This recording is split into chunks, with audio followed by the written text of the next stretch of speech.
malakas na hiyaw ng mga sirena ng ambulansya ang sumira sa katahimikan ng gabing Valentine sa Brampton, Ontario. Pebrero 14 na, 2024, 11:47 ng gabi. Oras na dapat ipinagdiriwang ng karamihan sa mga magkasintahan ang pag-ibig, hindi ipinagluksa ang pagkawasak nito. Pula at bughaw na ilaw ang nagpinta sa mga bahay na natatakpan ng nyebe sa Torbram Road ng mga nakakakilabot na kulay, na nagdudulot ng kakaibang anino sa mga simpleng tahanan na pinagtitirhan ng daan-daang international student na humahabol sa Canadian Dream. Si Officer Sarah Mitchell ang unang dumating sa lugar, tumugon sa mga desperadong tawag sa 911 mula sa mga kapitbahay na nagulat ng sigawan sa iba't ibang wika, Hindi, Punjabi, at Ingles, na lumikha ng isang nakakakilabot na simponya ng takot na tumagos sa manipis na mga dingding ng student housing. Nakabitin ang pinto ng apartment na parang bibig na nagyelo sa gitna ng paghiyaw, na nagpapakita ng mga sulyap ng kaguluhan sa loob. Ang natagpuan niya sa loob ay mananatili sa kanyang isipan sa loob ng maraming taon. Nakakalat sa sahig na nabahiran ng dugo ay dose-dose ng peking dokumento ng imigrasyon, mga huwad na sulat ng trabaho, mga peking bank statement, at mga sertipiko ng kasal na nagsasalaysay ng isang kwento ng desperasyon na naging nakamamatay. Hindi lang ito basta domestic dispute na napunta sa maling direksyon. Ito ang marahas na katapusan ng isang maingat na inayos na immigration scam na 3 taon nang ginagawa. Ang nagsimula bilang plano ng isang desperadong estudyante para makakuha ng permanent residency ay magtatapos sa isang Valentine's Day massacre na yayanig sa buong komunidad ng mga Indian sa Brampton at maglalantad sa madilim na ilalim ng sistema ng international student sa Canada. 6 na buwan ang nakalipas, noong nahuhulog ang mga dahon ng taglagas at buhay pa ang pag-asa sa mga batang puso, 3 buhay ang nagtagpo sa paraang hindi nila inasahan. Bawat isa ay may dalang pangarap ng tagumpay, pag-ibig, at pag-aari sa isang bansang nangako ng lahat pero walang garantiya. Si Vikram Sharma ay sagisag ng sakripisyo ng bawat magulang at pag-asa ng bawat imigrante. Sa edad na 26, payat siyang maglakad sa campus ng Conestoga College. Ang kanyang second-hand winter jacket ay hindi kayang itago ang bigat ng mga inaasahan na nakapatong sa kanyang balikat. Dumating siya mula Jalandhar, Punjab noong Setyembre 2021. Dala niya hindi lang ang kanyang engineering textbooks, kundi ang mga pangarap ng buong pamilya na naglagay ng lahat sa kanyang tagumpay. Ang kanyang ama, isang maliit na magsasaka, ay nagbenta ng kanilang lupa ng ninuno, 3 henerasyon ng kasaysayan ng pamilya, sa halagang $35,000 Canadian para pondohan ang pag-aaral ni Vikram. Sapat ang pera sa tuition pero halos wala na para sa iba.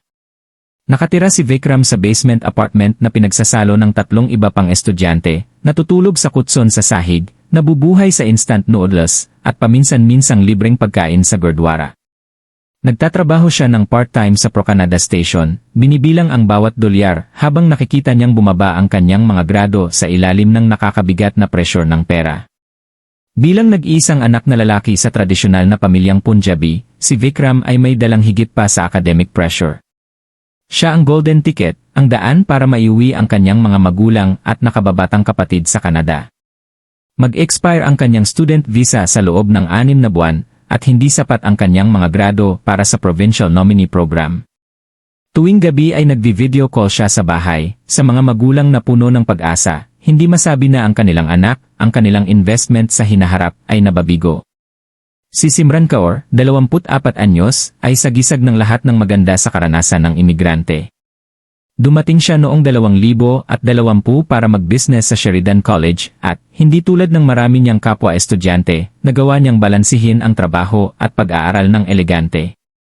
Ang trabaho niya sa Tim Hortons malapit sa campus ay ginawa siyang pamilyar na mukha sa daan-daang international student na nagtitipon doon hindi lang para sa kape kundi para marinig ang Punjabi na sinasalita sa counter. Nakatira si Simran sa maliit na 2-bedroom apartment kasama ang roommate niyang si Preet. Pinaghahati nila ang $1,800 buwan ng renta habang nagpapadala ng pera sa mga magulang sa Amritsar. Clerk sa gobyerno ang kanyang ama, guro naman sa paaralan ang ina, middle class na mga tao na isinakripisyo ang kanilang retirement savings para bigyan ng oportunidad ang anak na hindi nila naranasan. Ang pangarap ni Simran ay hindi lang personal na tagumpay.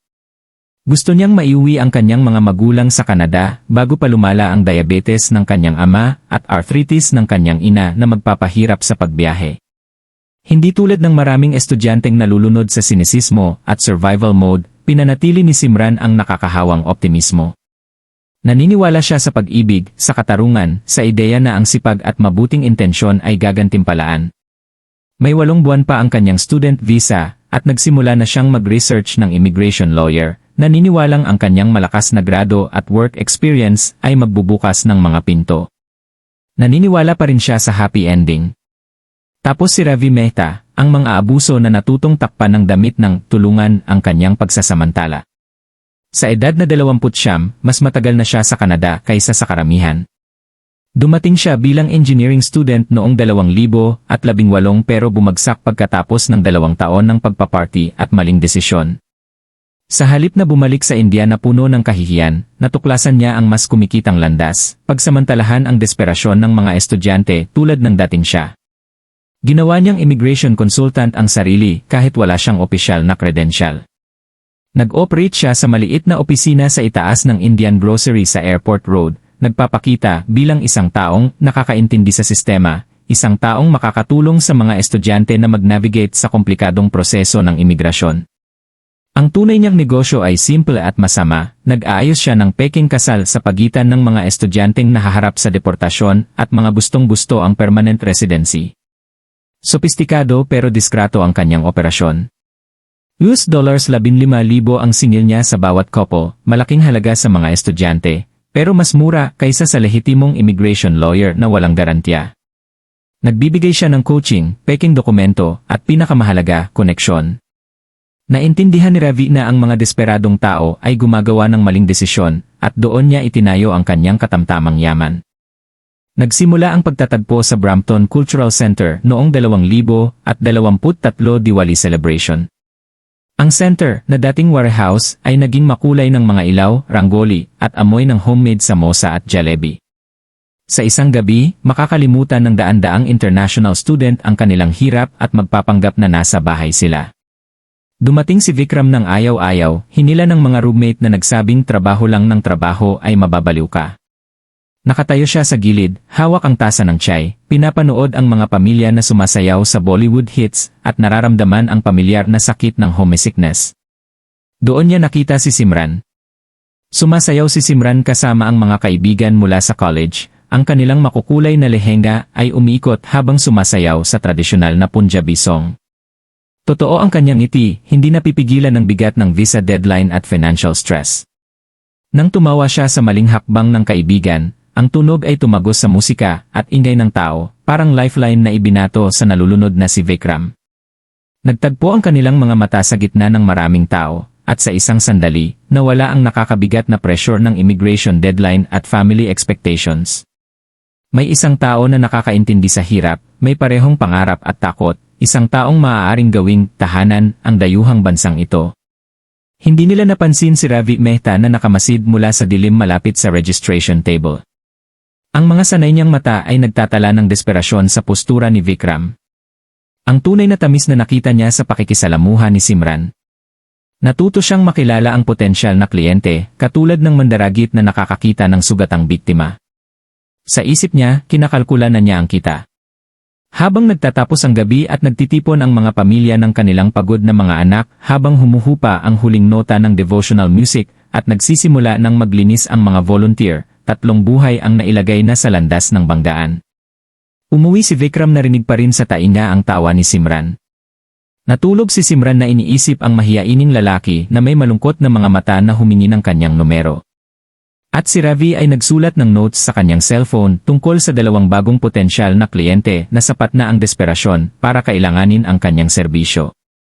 Wala sa kanila ang nakakaalam na ang simpleng pagkikita na ito, ang isang lalaki na napansin ang ngiti ng isang babae sa isang cultural celebration, ay magsisimula ng serye ng pangyayari na magdadala ng dugo, pagtataksil, at isang Valentine's Day na magbabago magpakailanman sa komunidad ng mga Indian sa Brampton. Ang mga binhi ng trahedya ay naitanim na sa sandali ng pag-asa, at sa loob ng 6 na buwan, mamumukadkad ito sa karahasan na magpapahiya sa buong bansa. Ang unang tunay na pag-uusap ay naganap 3 araw pagkatapos ng diwali sa 24-hour Tim Hortons sa Queen Street, kung saan nagtitipon ang mga international student katulad ng mga gamu-gamo sa fluorescent na ilaw. 2 oras ng madaling araw na, pareho silang nakaupo na nakayuko sa mga libro, umiinom ng malamig na kape, at nagbabahagi ng pagod ng mga estudyanteng nagtatrabaho ng maraming trabaho habang hinahabol ang imposible. Parang hindi ka natutulog ng ilang linggo, sabi ni Simran, tumingin mula sa kanyang marketing assignment at nakita si Vikram na nakatitig lang sa differential equations na parang hieroglyphics. Ang tulog ay luho na hindi ko kayang bayaran, sagot niya sa Punjabi. Ang pamilyar na salita ay parang pag-uwi matapos mag-Ingles buong araw sa mga profesor at customer na nakakakita lang sa kanya bilang isa pang dayuhang estudyante. Ang kanilang usapan ay dumaloy na parang tubig na nakahanap ng landas pababa. Nag-usat sila tungkol sa nakakabigat na inaasahan ng pamilya, ang patuloy na pagbibilang ng bawat sentimo, ang paraan ng pagliit ng boses ng kanilang mga magulang sa bawat video call pauwi. Nagkwento si Simran tungkol sa gamot sa diabetes ng kanyang ama na lalong nagmamahal, kung paano nagpapanggap ang kanyang ina na hindi nag-aalala sa pera pero tumigil na sa pagbili ng bagong damit para sa sarili. Inilarawan ni Vikram kung paano nanginginig na ang mga kamay ng kanyang ama kapag ipinapakita sa mga kapitbahay ang mga engineering textbook ni Vikram sa video call. Ang pride na hinaluan ng desperasyon na nagpapakipit sa dibdib ni Vikram ng guilt. Ang mga late night study session ay naging ritual. Magkikita sila pagkatapos ng kanilang shift. Si Simran ay nagsasara ng Tim Hortons ng 12 oras ng hating gabi. Si Vikram ay tapos sa inventory sa gas station ng 1 oras ng madaling araw at doon nila natagpuan ang ginhawa sa pinagsaluhang hirap. Tinulungan ni Simran si Vikram sa kanyang English essays, natural sa kanya ang malinaw na komunikasyon dahil sa business school. Tinulungan naman ni Vikram si Simran sa statistics. Ang kanyang engineering background ay nagpapasayaw sa mga numero. Kapag tumawa si Simran, totoong tumawa, hindi yung formal na ngiti sa mga customer o professor, may nagising sa loob ni Vikram na akala niya ay napatay na ng kanyang kalagayan. Isang protective instinct, pagnanais na makita ulit ang tunay na kaligayahan na yon na maaari pa niyang maging dahilan. Nang ipakilala niya si Vikram sa kanyang mga magulang sa FaceTime, mabilis na nagsalita ng Punjabi tungkol sa isang mabait na lalaki mula sa magandang pamilya, naramdaman niya ang bigat ng pagiging pag-asa ng isang tao sa halip na pabigat. Agad na nag-apruba ang kanyang ama. Engineering student, mabuting pamilya mula Jalandhar. Marespeto na lalaki, sabi niya sa kanyang ina sa background. Madali ang tradisyonal na pag-apruba kapag perpekto ang ibabaw. Pero habang tunay na namumukadkad ang kanilang damdamin, patuloy na bumibilang ang immigration clock ni Vikram.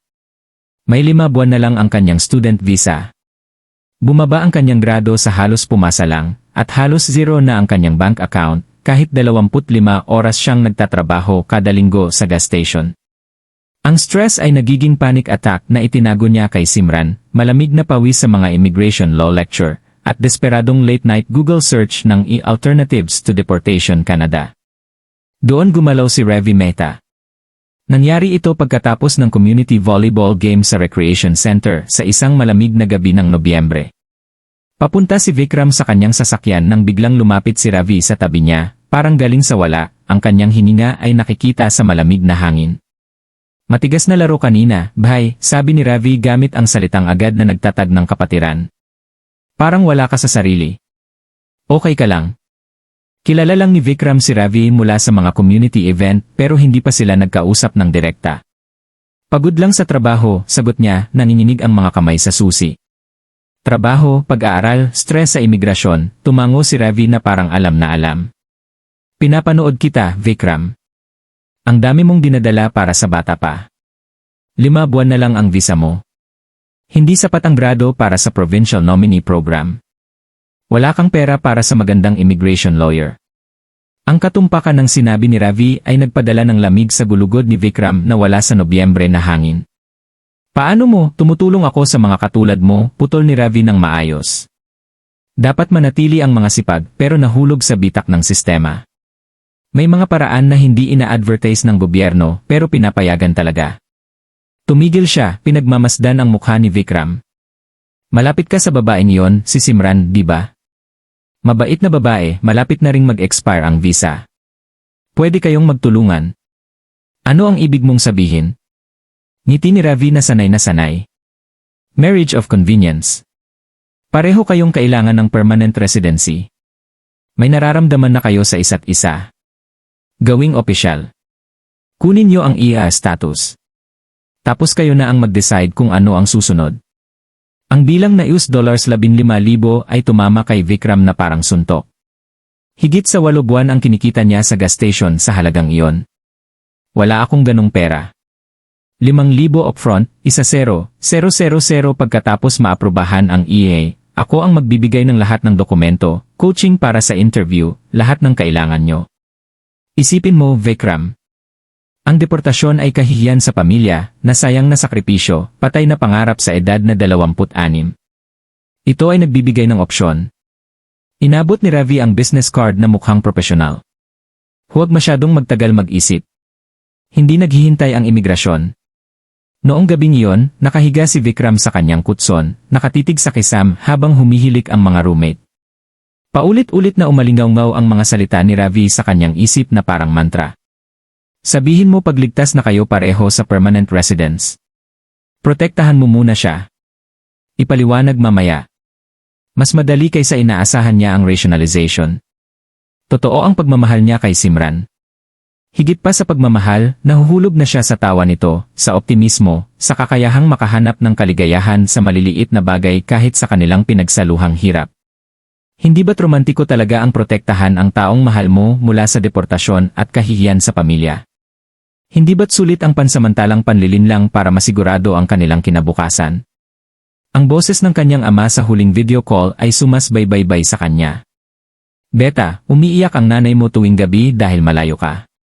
Pero sinasabi niya sa buong barangay kung gaano siya ipinagmamalaki na dadalhin mo ang buong pamilya sa Canada soon. Ang lumalalang kalusugan, ang lumalaking medical bills, ang paraan ng pagtanda ng kanyang mga magulang sa loob lang ng ilang buwan mula nang siya umalis. Lahat iyon ay nagpipigil sa kanya na parang mga bigat na hindi niya kayang buhatin.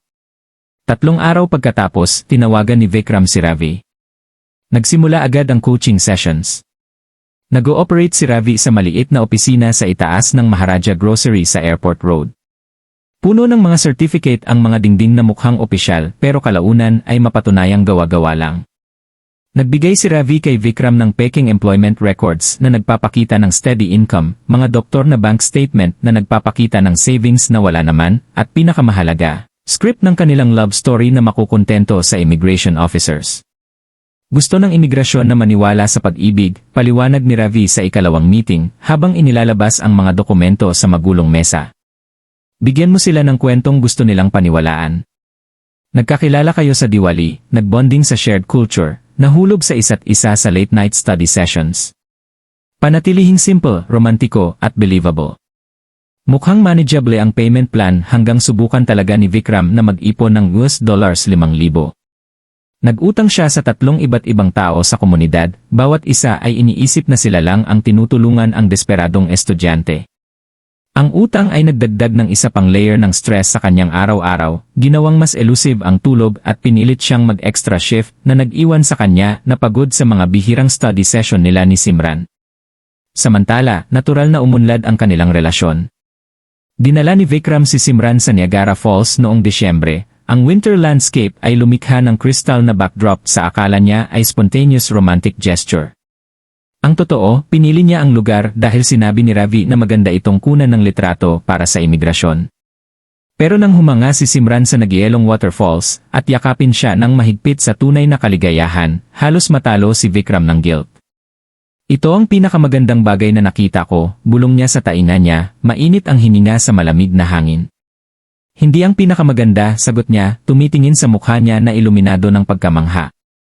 At sa isang sandali, tunay na tunay ang kanyang damdamin, walang bahid ng ulterior motive. Nangyari ang proposal sa parehong hapon. Lumuhod si Vikram sa niebe habang kumukuhanan ng litrato ang mga turista at umiiyak si Simran ng mga luha na nagyelo sa kanyang pisngi bago pa niya mapunasan. Agad ang kanyang puno ng sigasig, sinundan ng mabilis na tawag sa kanyang mga magulang na naghihintay na ng ganitong balita. Ang engagement party sa local Gurdwara ay dinaluhan ng mahigit 200 tao mula sa Punjabi community ng Brampton. Kumikinang si Simran sa kaligayahan, tumatanggap ng mga pagbati habang nagpaplano ng kanilang kinabukasan sa sinumang makikinig. Gusto namin ng 3 anak, sabi niya sa mga tita, 2 lalaki at 1 babae. Gusto ni Vikram na pangalanan ang panganay sa kanyang ama.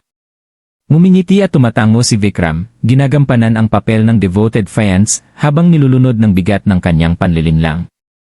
Bawat pagpapala ay parang sumpa, bawat pagbati ay parang paratang. Pero huli na para umatras. Naisumite na ang mga dokumento, nautang na ang pera, at ang kaligayahan ni Simran ay nakadepende sa paniniwala na tunay ang kanilang love story.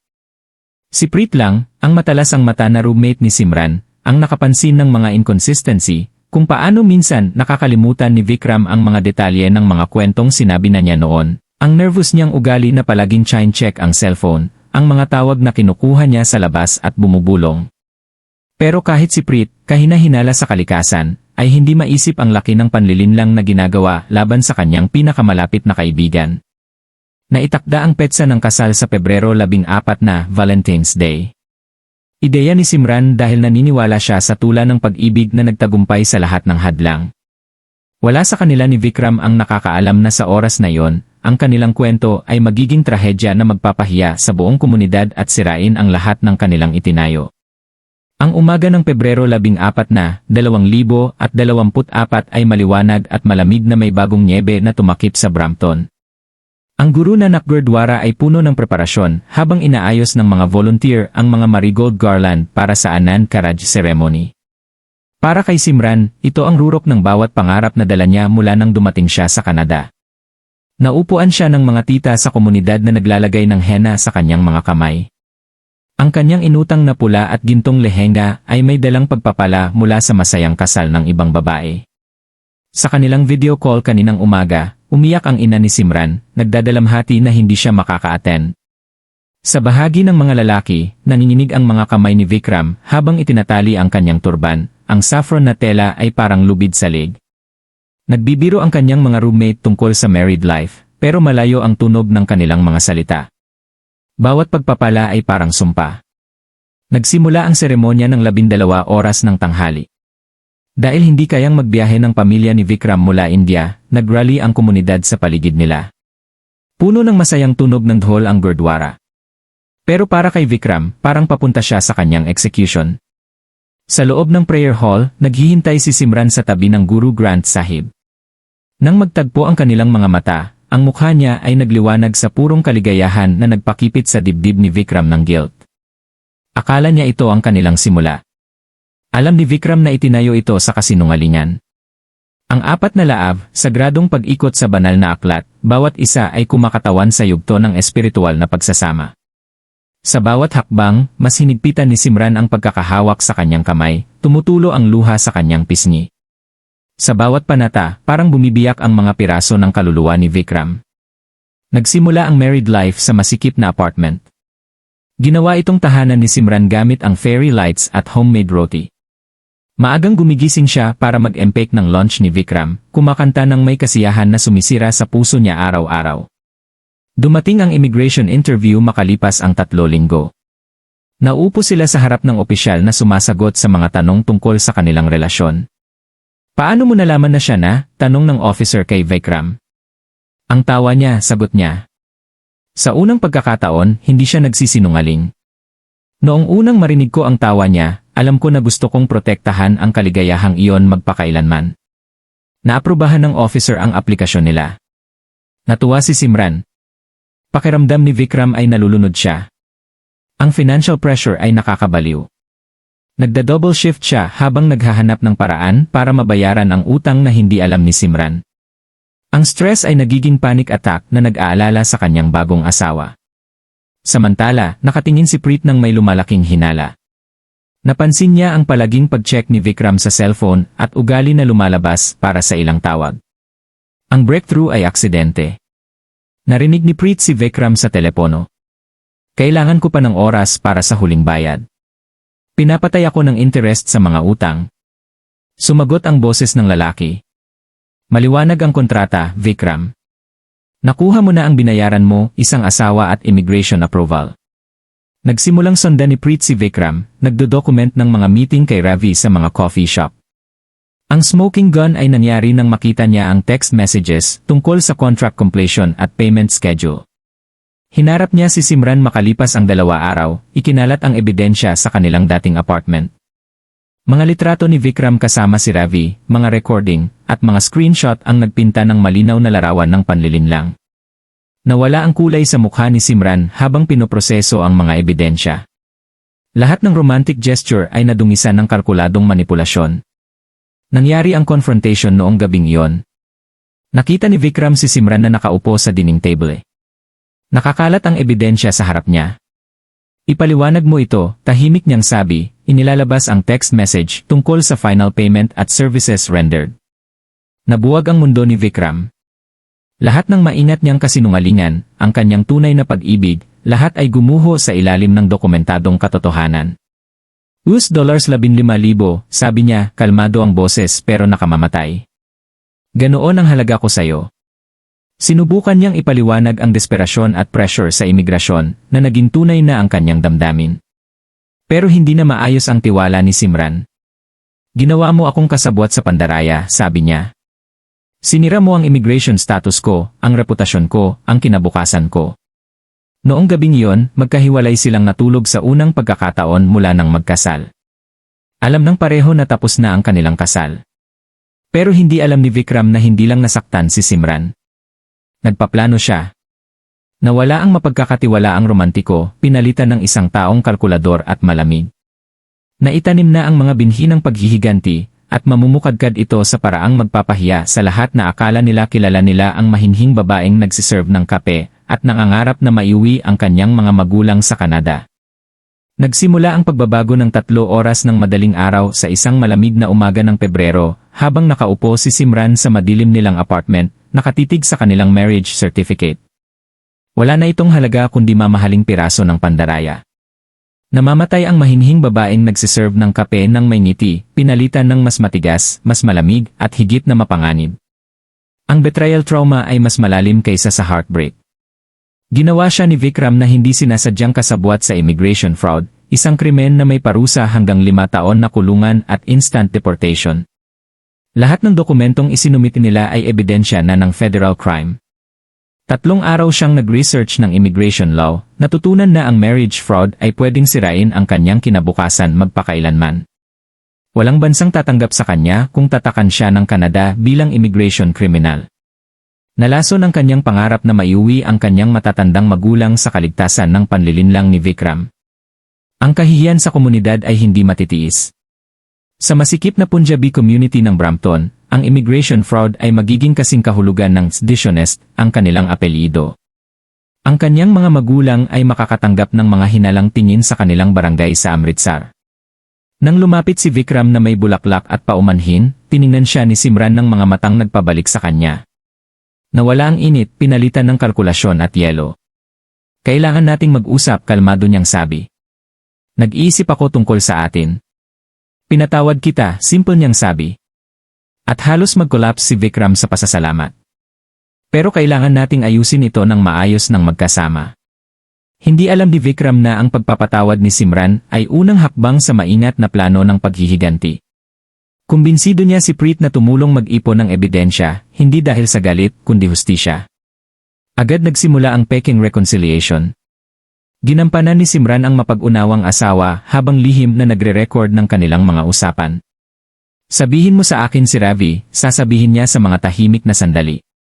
Tulungan mo akong ganap na mapatawad. Desperado na maibalik ang tiwala niya, isinawalang bahala ni Vikram ang lahat. Ang unang paglapit, ang eksaktong pera, ang mga peking dokumento, kahit ang pangalan ng ibang couples na gumamit ng serbisyo ni Ravi. Nakikinig si Simran ng may simpatikong tango habang kinukunan ng kanyang cellphone ang bawat salita. Systematically niyang pinalawak ang koleksyon ng ebidensya. Gamit ang computer ni Vikram, kinuhanan niya ng litrato ang financial records at text history. Sinundan niya si Vikram sa mga meeting kay Ravi, nagre-record mula sa kalapit na coffee shop table. Ang immigration fraud complaint na inihanda niya ay 27 pahina, detalyado ang buong operasyon ni Ravi na may pangalan, petsa, at recorded confessions. Isinama niya ang ebidensya ng 12 iba pang fraudulent marriage, ginawang federal case ang kanyang personal na pagtataksil. Habang papalapit ang Enero sa Pebrero, lalong tumindi ang pressure sa tatlong tao. Umabot sa bagong level ang desperasyon ni Vikram habang lumalaki ang utang. Nagdagdag siya ng utang sa mas mataas na interest. 18 oras siyang nagtatrabaho araw-araw, ang stress ay nagiging panic attack at hindi normal na pag-ugali. Nagsimulang magbanta si Ravi. Huwag kang mag-iisip na umatras, babala niya sa isang meeting na lihim na ni-record ni Simran. May mga litrato ako sa iyo na pumirma ng dokumento. Akala mo ba hindi makukulong ang maliit mong asawa? Lumala ang mga banta nang maghinala si Ravi. Kung mag-iisip kayo ni asawa mo na magsalita sa mga otoridad, tiyak kong mawawala kayo, ungol niya, hinawakan ng mahigpit si Vikram na nag-iwan ng pasa. Nagsimulang mapansin ng mga kapitbahay ang palaging away at sigawan. Ang mga immigration authority na tumugon sa anonymous tips tungkol sa kahina-hinalang marriage pattern ay nagsimulang mas maingat na suriin ang mga aplikasyon. Sa Valentine's Day 2024, eksaktong 1 taon mula sa kanilang fraudulent wedding, natapos ni Simran ang kanyang preparasyon para sa paghihiganti. Inayos niya ang huling meeting sa text. Kailangan nating tapusin ito ng maayos ngayong gabi. Dalhin mo si Ravi. 8 oras Yahni. Napapayag ni Vikram si Ravi na dumating, naniniwalang gusto ni Simran mag-negotiate. Dumating si Ravi na kahina-hinala pero mayabang. Dumating si Preet na may dalang makapal na folder ng ebidensya. Mas maliit ang pakiramdam ng apartment sa 4 na tao. Inilagay ni Simran ang kitchen knife sa counter habang naghahanda ng merienda. Lahat napansin ang lokasyon nito. Kaya, Simran, sabi niya, umuupo sa kanyang upuan ng hindi natural na kalmado. Pag-usapan natin ang kinabukasan. Wala sa kanila ang nakakaalam na 3 taon ng kasinungalingan at pagtataksil ay lumikha ng volatile mixture na sasabog sa loob ng 1 oras. 8 oras 47 minuto uwe ang orasan. Sa eksaktong 3 oras, mga sasakyang pang-emergency ang dadaan sa niebe patungo sa kanilang apartment, tumugon sa mga hiyawan na naririnig sa buong building. Kumpleto na ang metamorphosis. Si Simran Kaur, ang mapagkakatiwalaang romantiko, ay wala na. Sa kanyang lugar ay isang taong natutong kailangan minsan dugo ang hustisya. Sumabog ito ng 9 oras 23 minuto uwe nang ilagay ni Simran ang evidence folder sa coffee table sa pagitan nila. 27 pahina ng dokumentasyon, litrato, recorded conversation, at financial records na sisira sa 3 buhay ng sabay. Ano ito? Tanong ni Ravi, na wala ang casual confidence nang makilala ang ilan sa mga dokumento. Hustisya, simpleng sagot ni Simran, walang emosyon ang boses. Ebidensya ng immigration fraud, financial exploitation, at criminal conspiracy. Lahat ng kailangan para isara ang operasyon mo at makulong ka. Namutla ang mukha ni Vikram nang ma-realize kung ano ang ginawa ng kanyang asawa sa kanilang supposed reconciliation. Simran, ano ang ginawa mo? Ang dapat mong ginawa several months ago, sabi niya, dahan-dahang tumayo. Isusuko ko lahat ng ito sa Immigration Canada bukas ng umaga. Bawat kopo na niloko mo, bawat peking dokumento, bawat bayad, lahat dokumentado.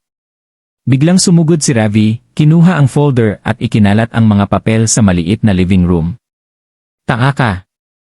Wala kang alam sa pinaglalaruan mo. Akala mo ba sisirain mo ako nang hindi sinisira ang sarili mo? Wala na akong sisirain, kalmado niyang sabi. Sigurado iyon ng iyo at ng sinungaling mong asawa, pero hindi ko nahahayaan na gawin mo ito sa iba. Mabilis na lumala ang confrontation. Si Ravi, nang ma-realize na buo na ang kanyang operasyon, nagsimulang magbanta na lalong nagiging marahas. Si Vikram, nahuli sa pagitan ng pagtataksil ng kanyang asawa at kanyang sariling desperasyon, sinubukang mag-medyar habang pinoprotektahan ang access sa ebidensya na makakapagligtas o makakapahamak sa kanya. Pwede pa nating ayusin ito, pakiusap ni Vikram. Simran, isipin mo ang mga magulang mo, ang kinabukasan mo. Kung lumabas ito, tapos na tayong lahat. Tapos na ako, sigaw niya, sa wakas ay nabasag ang kontroladong facade. Fraud ang immigration status ko. Fraud ang kasal ko. Fraud ang buong buhay ko sa Canada dahil sa mga kasinungalingan mo. Si Preet, natahimik sa sulok, humakbang pasulong na may hawak na cellphone. Nire-record ko ang buong usapang ito, anunsyo niya. Lahat ng sinabi mo tungkol sa banta at fraud, dokumentado na ngayon. Doon naputol si Ravi. Ang lalaking nagtayo ng katamtamang yaman sa pagsasamantala sa mga desperadong estudyante ay napagtanto na malapit na niyang maging kulungan ang komportableng buhay. Lumapit siya sa cellphone ni Preet, balak sirain ang ebidensya, pero hinadlangan siya ni Simran. Tabi, ungol niya, itinulak siya ng malakas na nagpadala sa kanya patungo sa kitchen counter. Nahawakan ng kanyang kamay ang kutsilyo na inilagay niya doon kanina. Ang mga daliri ay sumara sa handle ng may katiyakan na nagulat sa lahat, kasama ang sarili. Walang aalis sa apartment na ito hanggat hindi dumarating ang pulis, sabi niya, sumasalamin ang talim sa ilaw sa itaas. Ang susunod na nangyari ay pinagtatalunan sa korte ng maraming buwan. Sinabi ni Ravi na self-defense habang sinubukang disarmahan ang isang mentally unstable na babae. Iginiit ni Preet na si Ravi ang unang umatake, sumugod sa kutsilyo nang ma-realize ni Simran na seryoso siya sa pagtawag sa mga otoridad. 3 beses nagbago ang salaysay ni Vikram. Ang guilt at desperasyon niya ang gumawa sa kanya na hindi mapagkakatiwala ang saksi sa kanyang sariling trahedya. Ang mga hiyawan na sumunod ay narinig sa buong building. Pinaghalong mga sumpa sa Hindi, mga dasal sa Punjabi, at mga pakiusap sa Ingles na lumikha ng multilingwal na simponya ng takot. Tinawagan ni Elres Patel sa katabing bahay ang 911 ng 11 oras 47 minuto na nagulat ng tunog ng karahasan at parang may namamatay doon. Nang dumating ang pulis pagkatapos ng 4 na minuto, natagpuan nila ang isang eksena na mananatili sa mga first responder sa loob ng maraming taon. Duguan ang puting kitchen wall, nakakalat ang mga nabuwal na muebles, at mga dokumento ng imigrasyon na lumikha ng paper trail ng sirang pangarap sa sahig ng apartment. Si Detective Sarah Mitchell, isa 0 taong veterano na akala niya ay nakita na niya ang lahat, tumayo sa pintuan na sinusubukang intindihin ang cultural complexities ng tila immigration fraud scheme na naging deadly. Ang magkakasalungat na salaysay ng mga nakaligtas, ang halo ng mga wika, ang mga religious item na nakakalat sa mga pekeng dokumento. Iba ito sa lahat ng naranasan niya. Ang pagsusuri ng ebidensya ay tumagal ng mga linggo. Phone records ang nagpakita ng sistematikong operasyon ni Ravi. Financial transaction ang nagpakita ng pera na dumadaloy sa 12 ng peking kasal, at witness statement ang nagpinta ng larawan ng komunidad kung saan ang desperasyon ay lumikha ng market para sa pagsasamantala. Sa simula, ang masikip na Indian community ay ayaw makipagtulungan sa pulisya. Immigration raid ang pinakamalaking takot nila, at marami ang natakot na baka mapahamak ang sariling status sa anumang pakikipag-ugnayan sa mga otoridad. Pero habang lumalabas ang detalye ng laki ng operasyon ni Ravi, galit ang pumalit sa takot. Natuklasan ng investigasyon ang 12 iba pang fraudulent marriage na inayos ni Ravi sa nakalipas na 3 taon. Mga batang estudyante, karamihan babae, na nagbayad ng libo-libo para sa peking relasyon na nangako ng seguridad pero nagbigay lang ng mas malalim na vulnerability. Dahan-dahan na unawaan ng komunidad na ang marahas na confrontation ni Simran ay naglantad ng isang predator na sumasamantala sa kanilang pinaka-vulnerable na miyembro. Nagtitipon ang mga community leader sa Gurdwara para tugunan ang krisis. Mga talakayan tungkol sa katapatan, responsibilidad ng komunidad, at pagsuporta sa mga nahihirapang estudyante ang pumalit sa bulong-bulungan na una ay nakapalibot sa trahedya. Bagong support system ang itinatag, legitimate immigration lawyer na may sliding scale fee, community fund para sa mga estudyanteng nahaharap sa deportasyon, at mentorship program na nagbibigay ng gabay ng walang pagsasamantala. Hindi maiiwasan at matindi ang media attention. National news outlets ang kumuha ng kwento ng immigration fraud na nagtapos sa karahasan, nagdulot ng debate tungkol sa International Student Program ng Canada at mga pressure na nagtutulak sa mga kabataan sa desperadong hakbang. Inanunsyo ng tanggapan ng Immigration Minister ang review ng marriage-based application at mas mataas na parusa sa fraud. Kasing komplikado ng krimen ang legal aftermath.